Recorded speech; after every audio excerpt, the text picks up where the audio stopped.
Akong i-share sa inyo ang amo ang paguli karon sa Pilipinas. Since July na, wala na klase si Amor, makapauli na dyan mi sa Pilipinas. Excited na kayo mi ka makabakasyon. Siguro makaingon mo, daghan kong kwarta kay kada tuig kong muuli. Char, wala ay pamasahira. Gisaan mo na ako sa kong kaugalingon ako makapapil ako din sa France. Maguli jud ko para makita na ako ang pamilya. Kay huna-huna, pito ko katuig wala kauli. Ako dyan nang giagwanta kay wala pa jud ko documentation din sa lugar nga ako ang gitabang bahuan. So mao, pagka nakapapil na ko, nag-promise jud ko nga muuli ko bisag lisod kayo para sa ako. Alamin na duha mi magbiyahe padulong sa Pilipinas. Ay, di ba ya basta-basta ang pamasahe namo kay mo sakay mi og eroplano, kaduha mi mag-fly, nga duha po jud mi kabuok. From France to Philippines, kalayo gid sa among biyahe. It takes us 1 day or 24 hours para lang magbiyahe. Pero chucks tagara na ay maraglit chan. Bitaw kini among biyahe karon layo jud ka ayun ni.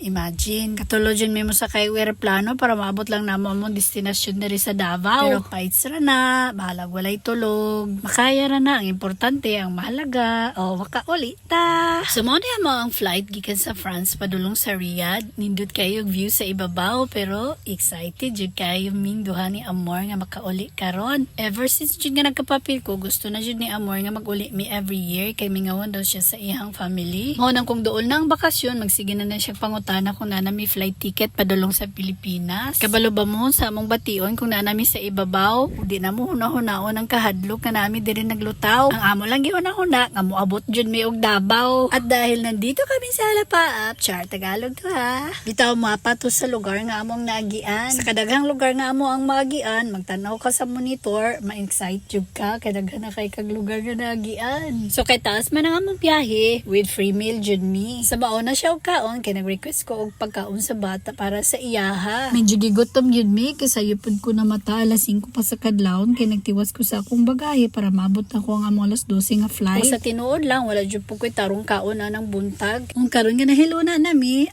diri maboylo na ko kaon na ni higayuna. Kinaharap po ko ani among nasakyan nga airplane karon kay kanya among gilingkuran kamirang duhang naglingkod sa pabor kayo mi makatulog mi gamay, makapahuway mi, makatulid-tulid kay lisod jud kayo magbiyahe padulong sa Riyadh. From France to Riyadh, 7 hours din among biyahe. Imagine, lingkuran lang na nimo para lang kamo abutan ng lugara. Well, what is? Ika na miratong makaya. So, lingkod ta. Believe lang jud po ko aning Amor kay dili gid siya magreklamo kung unsa nga mo ang posisyon. Medyo nangurog na jugo kay gigutom na ko sa mga unta kay giserve na ako ang food. Lami kayo free food ang airplane karon. Mga buutan pa jud ng ilang mga stewardess. So, kali kaunta. Nahurot jud na ako ang meal kay exhaust manggagooy kay the day before sa ako ang flight nagtrabaho pa jud ko gipa-duty pa jud ko sa ako ang amo. Manang karon mamawi ko sa among biyahe unta makatulog ko. Pero pakyas ra pod kay wa jud ko katulog kay nay bata nga sige gihilak sa amo ang likod. Pero okay ra kay di pod nalay lalim magdalatag bata kung magbiyahe. Masabtan ra pod nato kung inga na ang ato ang maagian sa ato ang biyahe. So pila ray dagan sa oras nilabay na ang 7 hours so karon palanding nami sa Riyadh. Mo na ilahang view kung tanaw nimo sa window. Medyo layo-layo pa jud ang among biyahe pero layo nami. Riyadh nami karon. Pagabot na mo sa Riyadh, mag-connecting flight na pud mi from Riyadh to the Philippines. Pero mapasalamaton mi nga nilanding mi nga safe sa ani nga lugar. Nindot ang view kani nga lugar pero tama na ta diri sa bintana kay di man ta pwede mo gawa sa ilahang airport kay na pa mi connecting flight. Og aging pagpasalamat ato ang pasalamatan ang ato ang pilot sa mga crews nga among gisakyan ani nga airplane. Nakaabot mi nga luwas sa among first destination, abot mi dinhi sa Riyadh nga safe. Medyo uga-uga na jud among mataan ni kay wala jud mi kapahulay sa amo ang biyahe. So pag-abot na mo sa Riyadh, magbaba na mi sa among airplane kay bodto na mi sa among waiting area. Diri mi pud mi maghulat og 4 hours sa among next flight. Mong importante jud kung magbiyahe ka, magdala jud kag imuhang mga libro nga imong mabasa para pampawala sa imong kalaay while nag-waiting ka sa imuhang flight. Kinahanglan nimong bantayan ang imuhang next flight kay basig mahibilin ka, agoy magsakay gyud tag silhig ani paulig Pilipinas kung mabiyaan ng duha ni Amor. O gasa si Amor, ginadalhan dyan ako na siyang notebook kay para malingaw po siya drawing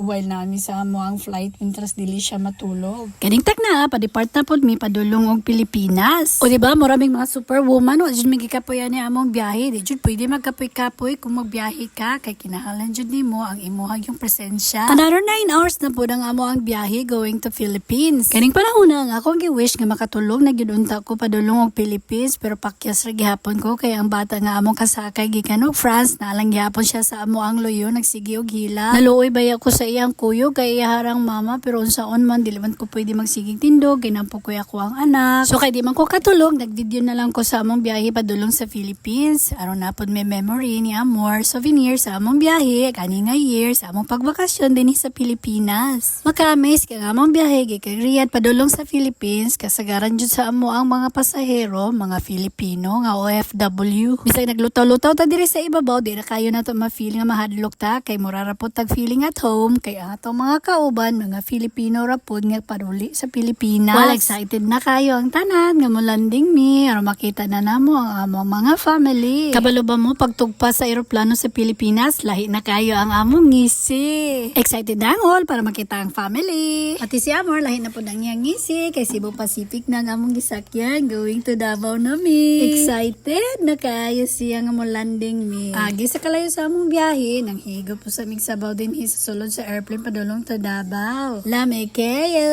Kapansin ba mo nga lahi na ang amo ang ngisi? Excited na mi. Wala ni duyog na mo ang panahon kay pagabot na mo kusog ang ulan pag landing na mo sa Davao. Ay basa gyud mi ani. Sa mao ni naglanding na mi sa Davao makita ninyo sa ako ang palibot nga daghan kayo og tubig kay kusog kayo ang ulan. Well daghan pa ang nitabok nagulat-ulat sa mi well nag-take og video para sa amo ang souvenir. Excited na mi agitagbo sa among pamilya mo ni ako ang mga anak ang ako tibok pamilya nga nagsugat sa amua ang akong papa ako igsuon akong mama bahalag giulan mi basta naabot lang mi diri sa Davao ug mao lang to ako i-share sa inyo ha.